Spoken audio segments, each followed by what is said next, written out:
Over the past year, I've learned a lot about LEGO techniques and styles of building.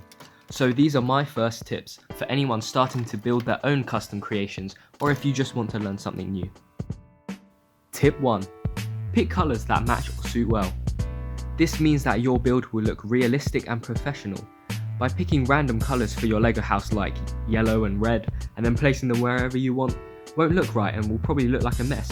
So maybe start by picking one main colour and an accent colour, such as white for the walls and black for details like windows, roof and doors. Also, dark brown and reddish brown work well as ground or dirt as they blend in and match each other. So yeah, don't use random colours.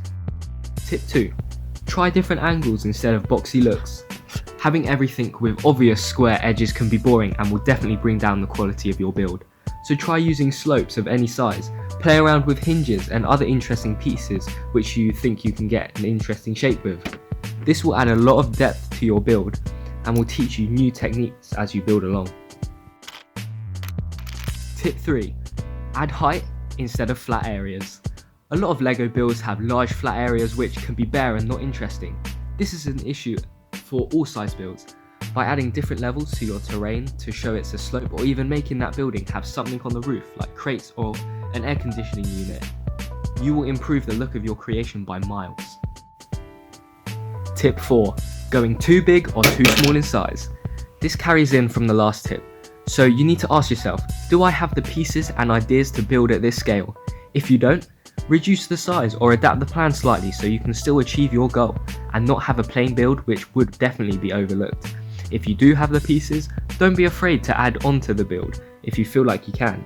Maybe you wanted to build a castle but you could only build half of the landscape. Then rethink and adapt your idea to fit that situation. Tip 5. Have an original idea. Too many LEGO builds feature a minifigure walking next to some wall on a planet with a fancy name. This has been done thousands of times, so you can do two things. Completely come up with a new idea which you have never seen before, or change this idea to be new and refreshing, such as maybe the minifigures taking a lunch break next to some trees by a ruin of an old wall, and then go the extra mile by adding in something like animals stealing that food. These 5 tips are the general things which I picked up on while building. Please take these with a pinch of salt, as in some situations it can be better to go against these. But anyways, thanks for watching, keep building.